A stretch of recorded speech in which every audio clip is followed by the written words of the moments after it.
It's rain-wet streets, it's nights like this with fog rolling in, cars, faceless people going by doing the things that they're doing. There's something kind of hypnotic about it. That's when I get inspired to carry what these streets are like, what the city is like, the mysteries, the stories, the thousands and thousands of people that you pass that are going by as shadows in this wet, cold, dangerous environment. I wanted to grab that. I wanted to take it into the future, and where I took it was Cyberpunk. What I loved was the fact that it was a combination of dystopian society, a lot of technology, with this really great overlayer of almost film noir.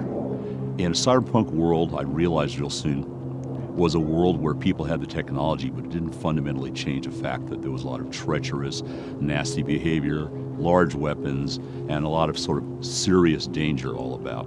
The important part in cyberpunk is just that. It's not the technology, it's the feel.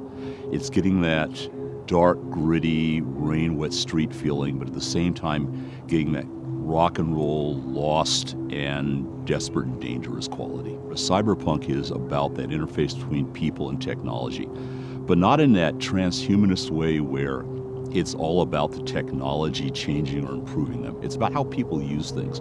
There's a great Gibson saying, the street finds its uses for things. And that's what cyberpunk is about. Cyberpunk isn't about saving humanity, it's about saving yourself. We've approached doing it as a video game numerous times before. We have fought to find somebody who was enough of a fan of the world and the game to not want to go change it around or to stick a label of cyberpunk on it and then do something totally different. And so when CDPR approached us, what we realized really rapidly was these guys are fans. These guys know the material. They're quoting things back to me I've forgotten. So they got it. And that's an important thing. You have to be able to understand why this world exists. They're dragging my butt all the way over to Poland several times a year. We're excited because there is a really strong element of cross-pollination. There's a really strong element of cooperative building going on. And that's really great. Cyberpunk 2020 was about early cyberpunk. It was a world in which people didn't know a lot about what the tropes were, the feel for it.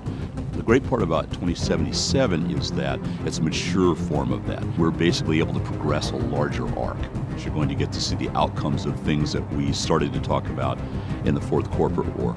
And we're going to be able to let players who played the previous game to see how those progress, see where they go to, and how they'll shape them.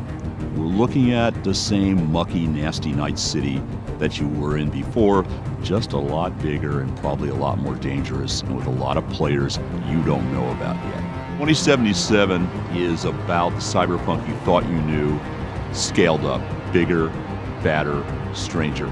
It's the visual component that the frozen pictures we would put in the books can't give you.